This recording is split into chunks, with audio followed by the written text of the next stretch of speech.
नमस्कार viewers and students. तो आज एल्कोहल के सीरीज़ में पार्ट 7 जिसके अंतर्गत हम डिस्कस करने वाले हैं फर्मेंटेशन, किण्वन।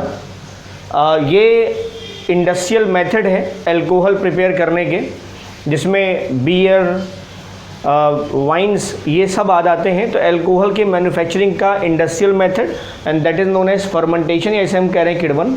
इसके अंतर्गत जो देखना है, इसकी डेफिनेशन देखेंगे हम लोग। इसके लिए फेवरेबल कंडीशंस कौन कौन सी होती है और कुछ एग्जांपल्स। तो एक एक करके स्टार्ट करते हैं। अब किण्वन में आप देखेंगे तो किण्वन जो शब्द है इसको इंग्लिश में हम फर्मेंटेशन कहते हैं, ठीक है। अब इसको थोड़ा सा इसका शाब्दिक अर्थ अगर निकाला जाए तो फर्मेंटेयर का मतलब होता है बॉइलिंग, उबलना। मतलब किसी लिक्विड का उबलना जो है वो फर्मेंटेयर्स है, या इसको फीवर भी कहते हैं, FEVER, फीवर। वैसे ज्वर होता है ना फीवर का मतलब, लेकिन यहाँ फीवर मीन्स बॉइलिंग, उबलना। अब उबलने से क्या तात्पर्य है फर्मेंटेशन का? एक्चुअली होता ये है कि जो फर्मेंटेशन जब क्रिया होती है द्रव के अंदर, तो उसमें बबल्स ढेर सारे निकलते हैं। और वो बबल्स इसलिए निकलते हैं क्योंकि वहाँ कार्बन डाइऑक्साइड बनता है, इसके अलावा कुछ अन्य गैसें बनती हैं। तो कार्बन डाइऑक्साइड के बनने के कारण वहाँ बबलिंग या कह सकते हैं एफ्रेवेंसेस निकलते हैं। तो ढेर सारे जब एफ्रेवेंसेस निकलते हैं और वो बनते हैं, फूटते रहते हैं, तो इस प्रक्रिया के दौरान ऐसा लगता है कि द्रव जो है वो उबल रहा है। जैसे द्रव, जब पानी को जब गर्म किया जाए, किसी लिक्विड को गर्म किया जाए, तो ऐसा बबलिंग होती रहती है, एफ्रेवेंसेस होते रहते हैं। वैसे ही बिना बॉइलिंग के फर्मेंटेशन की प्रक्रिया में भी एफ्रेवेंसेस होते हैं, बुदबुदाहट होती है, क्लियर। और जो बुदबुदाहट है वो CO2 gas, maximum CO2 gas के कारण होती है। इसीलिए इस प्रोसेस का नामकरण भी उसी शब्द के आधार पर रख दिया गया है, and that is known as fermentation, clear. तो फर्मेंटेयर्स मीन्स बॉइलिंग, और इसका ये जो शब्द इसलिए उठाएगा क्योंकि इसकी प्रक्रिया में ऐसा होता हुआ दिखाई देता है। हम गर्म नहीं कर रहे होते, फिर भी हमें लगता है कि वहाँ पर बबलिंग हो रही है और कार्बन डाइऑक्साइड गैस निकलती है, इसलिए लग रहा है कि वो उबल रहा है, ठीक बेटा। अब इसकी मेन डेफिनेशन देखो, होता क्या है। सूक्ष्म जीवों में ऊपर से जो जैसे ईस्ट, खमीर जिसे आप कहते हैं ना, या कुछ जो मतलब बेनिफिशियल बैक्टीरिया होते हैं, जैसे लैक्टोबैसिलस या माइक्रोबैक्टीरियम एसिटाई, ये सारे बैक्टीरिया जो हैं ये सूक्ष्म जीव या ईस्ट कह सकते हैं आप, ईस्ट या खमीर। इन जीवों में उपस्थित जो एंजाइम होता है, उन एंजाइमों द्वारा, एंजाइम ध्यान रखिएगा, एंजाइम प्रोटीन मॉलिक्यूल्स होते हैं। तो एंजाइमों के द्वारा जो जटिल कार्बनिक अणु हैं उनका सरल कार्बनिक अणुओं में जो अपघटन हो जाएगा, वो घटना कहलाएगी किण्वन। तो सूक्ष्मजीवों में उपस्थित एंजाइमों द्वारा जटिल कार्बनिक अणुओं का सरल कार्बनिक अणुओं में जो अपघटन होगा वो क्या कहलाएगा? किण्वन, क्लियर। ढेर सारे एग्जाम्पल्स हमारे आसपास होते हैं, हम देख सकते हैं। जो भोज्य पदार्थ है लंबे समय तक दिए तो खट्टा हो जाता है, सुबह का शाम, या उसके बाद अगर हम देखें तो जो भी खाद्य पदार्थ है उसमें से स्मेल भी आती है, और वो जो उसका टेक्सचर है वो पूरा बदल जाता है, और वो स्वाद में भी खट्टा होता है। हो सकता है पॉइजनस भी हो जाए, क्योंकि कुछ क्लोस्ट्रिडियम टाइप के वहाँ फंगस होते हैं, वो डेवलप हो जाते हैं, जो फूड पॉइजनिंग का भी काम कर सकते हैं, ठीक है। तो वो भी एक एग्जाम्पल है फर्मेंटेशन का। इसके अलावा दही का खट्टा हो जाना, गन्ने के रस से सिरके का निर्माण, ये सारी प्रक्रियाएँ किसके अंतर्गत आती हैं? फर्मेंटेशन के अंतर्गत या किण्वन के अंतर्गत, ठीक है। जौ या जो आपका धान होता है उससे बियर बनाई जाती है, तो बियर फर्मेंटेशन, तो वो भी फर्मेंटेशन का एग्जाम्पल है। बियर का निर्माण भी फर्मेंटेशन ही होता है, ठीक बेटा। आइए इधर, इसका जो कह सकते हैं, इस प्रोसेस को जो सबसे पहले डिस्कवर किया गया था वो लुईस पॉस्चर के द्वारा किया गया था। बाद में ये बताया गया लिबिग और बुकनर के द्वारा, ये बताया गया कि जो ये प्रक्रिया है वो जैविक ना होकर के जैव रासायनिक है। जैविक ना होकर के जैव रासायनिक है, मतलब सूक्ष्म जीवों द्वारा तो होता है, लेकिन सूक्ष्म जीवों में उपस्थित जो एंजाइम है वो जिम्मेदार होते हैं। मतलब अगर उस एंजाइम को ही हम केवल डाल दें, सूक्ष्म जीव ना डालें, जो माइक्रो ऑर्गेनिजम्स हैं उनको हम रिएक्शन में ना डालें, हम केवल उनकी बॉडी में पाए जाने वाला जो एंजाइम है वही डाल दें, तो रिएक्शन का रिजल्ट हमें सेम दिखाई देता है।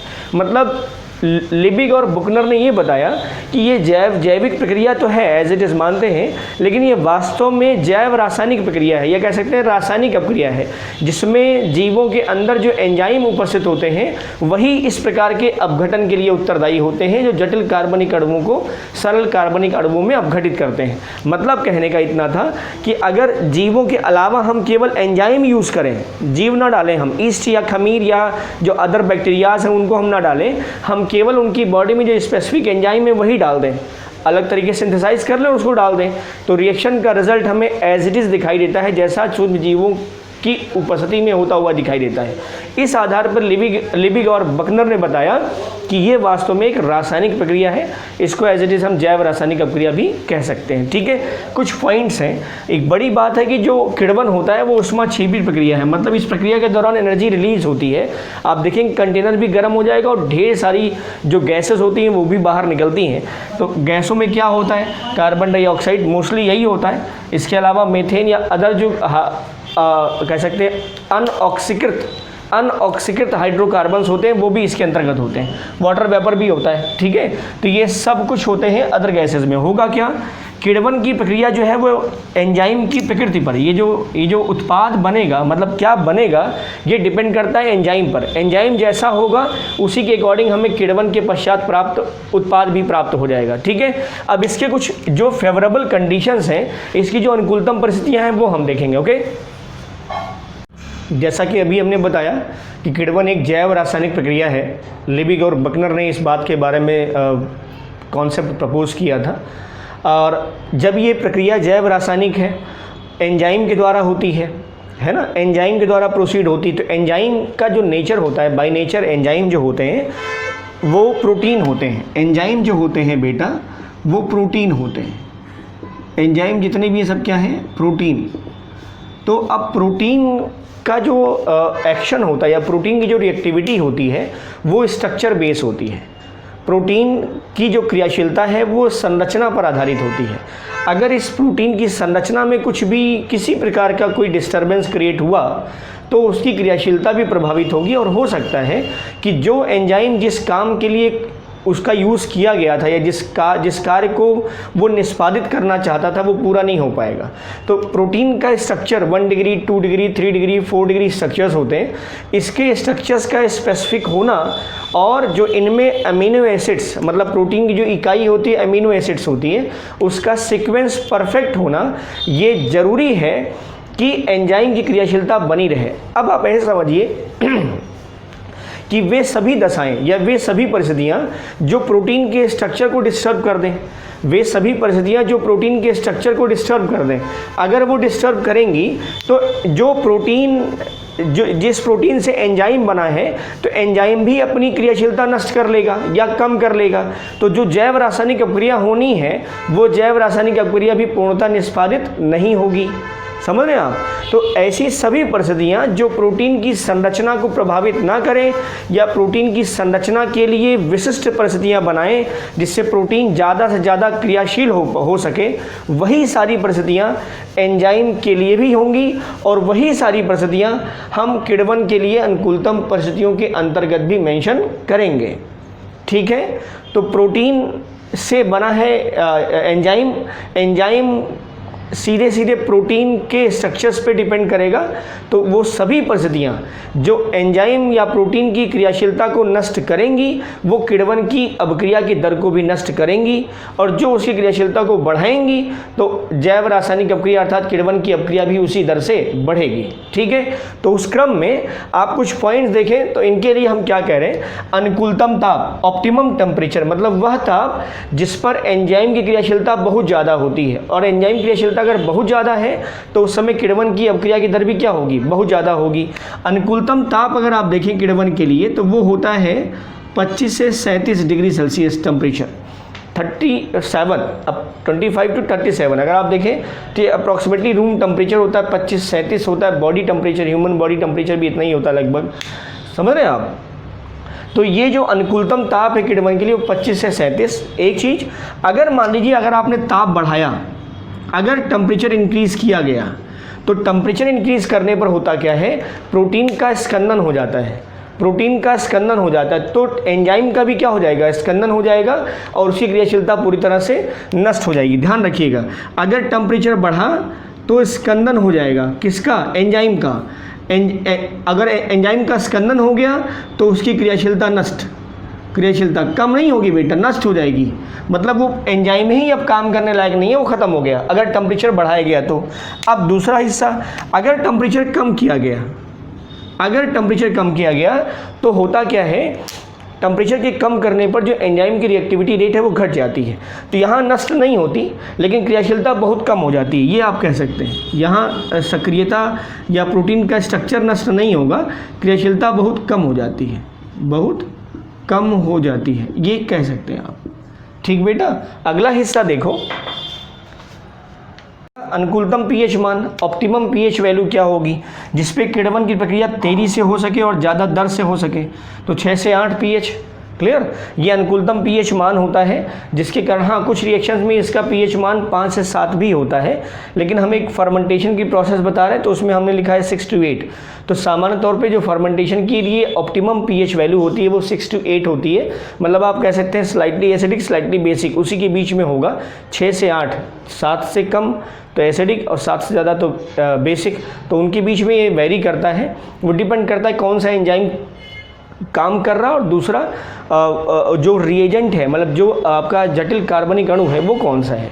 ठीक है, तो ये हो गया अनुकूलतम पीएच मान जिस पर एंजाइम क्रियाशीलता बहुत ज़्यादा होती है। अब आओ इधर, अनुकूलतम सांद्रता, जो विलयन की सांद्रता है वो लगभग 8 से 10% होनी चाहिए, 8 से 10% होनी चाहिए। अब एक चीज़ याद रखिएगा, अगर सांद्रता ज़्यादा हुई, अगर सांद्रता ज़्यादा हुई, ठीक है, तो ध्यान रखिएगा जो सूक्ष्म जीव है उनका बाह्य परासरण हो जाता है। क्या हो जाता है? बाह्य परासरण। अगर सांद्रता हुई बेटा तो ये हो जाता है बाह्य परासरण, और बाह्य परासरण होने से क्या होता है, जो बॉडी के अंदर सूक्ष्म जीवों के अंदर जो साइटोप्लाज्म होता है वो बाहर निकल आएगा, और साइटोप्लाज्म अगर उनकी कोशिकाओं से बाहर निकल आएगा, जो जीवित जो जैव कोशिकाएं हैं, अगर उनकी कोशिकाओं साइटोप्लाज्म जीव द्रव्य अगर बाहर निकल गया तो उनकी डेथ हो जाएगी, और उनकी डेथ हो जाएगी तो जाहिर सी बात है प्रक्रिया भी क्या हो जाएगी, रुक जाएगी। तो ये है अनुकूलतम सांद्रता जिसमें 8 से 10% कंसंट्रेशन अगर होगा तब रिएक्शन फेवरेबल होती है। कंसंट्रेशन अगर ज़्यादा हुआ तो बाह्य परासरण हो जाता है जिसके कारण जीव जो सूक्ष्म जीव हैं वो नष्ट हो जाते हैं। अगला देखो, तनु H2SO4 की उपस्थिति से क्या होता है। डाइल्यूट H2SO4 से मिलाने से एक तो जो मीडियम है वो एसिडिक हो जाएगा, पहला। दूसरा ये है कि अगर उसमें कुछ अवांछनीय पदार्थ बन रहे हैं या अवांछनीय जीव उत्पन्न हो रहे हैं जिनकी उस किण्वन की प्रक्रिया में कोई आवश्यकता नहीं है, वो किण्वन के उत्पाद को प्रभावित कर सकते हैं, तो तनु H2SO4 की उपस्थिति से जो अनैच्छिक पदार्थ होते हैं वो नष्ट हो जाते हैं। आप कह सकते हैं जो अनैच्छिक या अनवांटेड मटेरियल होते हैं, अनवांटेड या अनैच्छिक जो जीव हैं की वृद्धि रुक जाती है या वो नष्ट हो जाते हैं। ठीक है, ये आप कह सकते हैं। अगला देखो बेटा, नाइट्रोजन खाद्य पदार्थों की उपस्थिति, जो सूक्ष्म जीव होते हैं उनके लिए nitrogenous material as a nutrients काम करता है, पोषक पदार्थ के रूप में काम करता है। तो अगर इसमें हम अमोनियम सल्फेट या अमोनियम फॉस्फेट अगर ये सब मिला दें तो ये खाद्य पदार्थ के रूप में सूक्ष्म जीवों के लिए होते हैं, और ये सब अगर पदार्थ रहेंगे तो उनकी जो वो ज़्यादा फीड करेंगे, वो ज़्यादा हेल्दी होंगे सूक्ष्म जीव, और जब सूक्ष्म जीव ज़्यादा हेल्दी होंगे तो उनकी बॉडी में एंजाइम का प्रोडक्शन भी बहुत ज़्यादा होगा, रेट ऑफ फर्मेंटेशन भी बहुत ज़्यादा होगा। ठीक है, ऑक्सीजन गैस। अब देखिए ऑक्सीजन गैस की जो प्रेजेंस है, ये जो फर्मेंटेशन है एक जैव रासायनिक अपक्रिया है, जैविक अपक्रिया है, तो यहाँ ऑक्सीकरण होना है। क्या होना है बेटा? ऑक्सीकरण होना है। तो अगर ऑक्सीकरण होना है तो ऑक्सीजन की प्रेजेंस होनी चाहिए। ठीक है, इसलिए ऑक्सीजन की उपस्थिति नितांत आवश्यक है, ये रहना चाहिए, क्योंकि सूक्ष्म जीवों को अपनी बॉडी साइकिल कंप्लीट करने के लिए रेस्पिरेशन, ये इनहेलेशन, एक्सहेलेशन सब करना पड़ेगा। तो जाहिर सी बात है वहाँ पर ऑक्सीजन गैस की उपस्थिति अत्यंत आवश्यक है। और इसको ऐसे भी समझ सकते हैं कि जो किण्वन है वो एक ऑक्सीकरण की प्रक्रिया है जिसके लिए हमें ऑक्सीजन की उपस्थिति वहाँ उपलब्ध करानी पड़ेगी, जिससे किण्वन की प्रक्रिया आसानी से संपन्न हो पाए। ठीक है, तो ये कुछ थे फेवरेबल कंडीशंस फर्मेंटेशंस के लिए। अब इसके कुछ अलग एग्जांपल्स देखो, फर्मेंटेशन के कुछ एग्जांपल्स देखो, this very important impressions also. Okay, क्या है? सुक्रोज से एथेनॉल कैसे बनाएंगे हम? तो sucrose means cane sugar, disaccharide होता है ये, C12H22O11। इसका हम हाइड्रोलिसिस करा रहे हैं in the presence of invertase enzyme.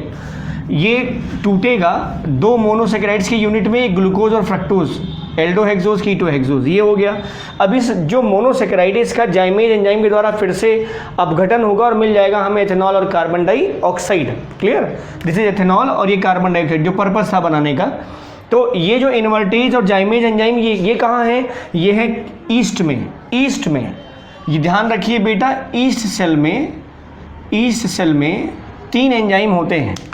Yeast cell में 3 एंजाइम होते हैं। एक होता है इन्वर्टेज, ठीक, एक होता है जाइमेज और एक होता है माल्टेज। ये 3 एंजाइम होते हैं।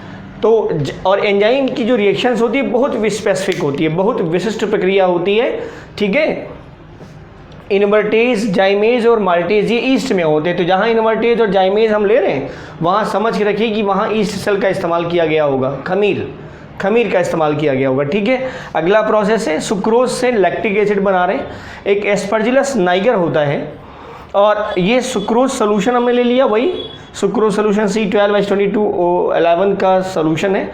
एस्परजिलस नाइगर की प्रेजेंस में ये लैक्टिक एसिड में कन्वर्ट होता है, this is CH3CHOH। Now here sucrose yeast cell, ये ग्लिसरॉल में ऑक्सीडाइज जाएगा, तो ग्लिसरॉल जैसे ट्राइहाइड्रिक अल्कोहल, ठीक। ये सब फर्मेंटेशन की प्रोसेस है बेटा।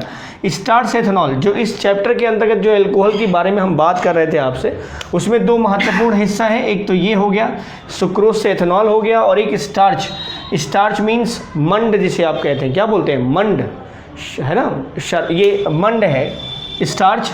C6H10O5, this is the polysaccharide. C6H10O5 का होलियन, तो ये पॉलीसेकेराइड है। इसका जल अपघटन हो रहा है डायस्टेज एंजाइम के द्वारा। किसके द्वारा? Diastase enzyme. अब ये कहाँ मिलेगा? ये मिलेगा आपको माल्ट निष्कर्ष में। माल्ट एक्सट्रैक्ट होता है। माल्ट का मतलब क्या है? माल्ट का मतलब होता है स्प्रूटेड बार्ले, अंकुरित जौ को कहा जाता है माल्ट, ठीक बेटा। और उसी को पानी में गर्म करके, उबाल करके उसका हम सत निकाल लेते हैं, छान करके अलग कर लिया, पानी में गर्म किया, उबाला है। उबालने के बाद जो जौ, अंकुरित जौ के अंदर का जो भी लिक्विड होगा, जो भी एंजाइम होगा, सब बाहर आ जाता है, और जो उसका जो सॉलिड पार्ट होता है उसे छान करके हम अलग कर लेते हैं। जो माल्ट निष्कर्ष हमें मिलेगा उसमें एंजाइम होता है डायस्टेज। तो स्टार्च का डायस्टेज एंजाइम के द्वारा माल्टोज में जल अपघटन होता है। माल्टोज डाइसेकेराइड होता है जो कि ग्लूकोज की 2 इकाइयों से मिलकर बना होता है। इस माल्टोज का माल्टेज एंजाइम के द्वारा अपघटन होगा तो ग्लूकोज मिलेगा, और ग्लूकोज का फर्दर अपघटन होगा जाइमेज के द्वारा, तो क्या मिल जाएगा हमें? Ethyl alcohol plus carbon dioxide. अब आप देखिए यहाँ माल्टोज इस्तेमाल है और यहाँ जाइमेज। हमने अभी आपसे क्या बताया कि जो खमीर से कोशिकाएं होती है उसमें 3 एंजाइम होते हैं, इन्वर्टेज होता है, जाइमेज होता है, माल्टेज होता है। अभी यहाँ पर हमने दो एंजाइम्स का इस्तेमाल किया है, जाइमेज और माल्टेज। तो वो आए कहाँ से होंगे? खमीर से। माल्टेज और जाइमेज कहाँ से आए होंगे? खमीर कोशिकाओं से, ठीक है। एथेनॉल से एसिटिक एसिड, ये माइकोडर्मा एसिटाई बैक्टीरिया होता है, माइकोडर्मा एसिटाई बैक्टीरिया होता है जो कि एथेनॉल से एसिटिक एसिड, दैट मीन सिरका बना देता है। ये सिरका है, ठीक है, एसिटिक एसिड होगा। एक्चुअली सारा का सारा एथेनॉल एसिटिक एसिड में कन्वर्ट नहीं होता है। हाँ, वो जितना लंबा पीरियड ऑक्सीडेशन के लिए मिलेगा एथेनॉल, उतनी ज़्यादा मात्रा में एसिटिक एसिड में कन्वर्ट होगा, ठीक है। तो this is the oxidation process. Ethanol in the presence of air, Mycoderma aceti bacteria जो है एथेनॉल को ऑक्सीडेट कर देता है इसमें, एसिटिक एसिड में। क्लियर? अब एक रिएक्शन और है, वो हम दिखाते हैं आपको। अब एक स्टार्च को अगर हम बैसिलस मैसरनस एक बैक्टीरिया है जिसके थ्रू अगर हम 30-35 डिग्री सेल्सियस पे अगर हम इसको ऑक्सीडाइज करा दें तो हमें एक ऑक्सीकृत उत्पाद मिलता है, दैट इज एसीटोन, और ये हो गया ब्यूटवनॉल या ब्यूटेनवनॉल या ब्यूटेनॉल 1। क्लियर? तो थोड़ा सा अलग उत्पाद मिलता है हमें, मतलब अल्कोहल और उस तरह के कंपाउंड से अलग मिलता है। दैट इज स्टार्च का सीधे हम ऑक्सीडेशन कर दें तो अप्रॉक्सीमेटली 30% हमें एसीटोन और 60% ब्यूटवनॉल, और उसके अलावा दूसरे कार्बनिक यौगिकों का मिक्सचर मिलता है। 60-30-90%, 10% दूसरे कार्बनिक यौगिकों का मिक्सचर होता है। ये होता है बैसिलस मैसरनस बैक्टीरिया के थ्रू अप्रॉक्सीमेटली 30-35 डिग्री सेल्सियस पर। याद रखिएगा, this is the important fact for your competitive examinations. Clear? तो this is about your fermentation. ये जो पूरा एक्सप्लेनेशन था वो किण्वन के संबंध में था। तो आई होप कि आपको बात समझ में आई होगी। तो stay tuned. Thank you for watching.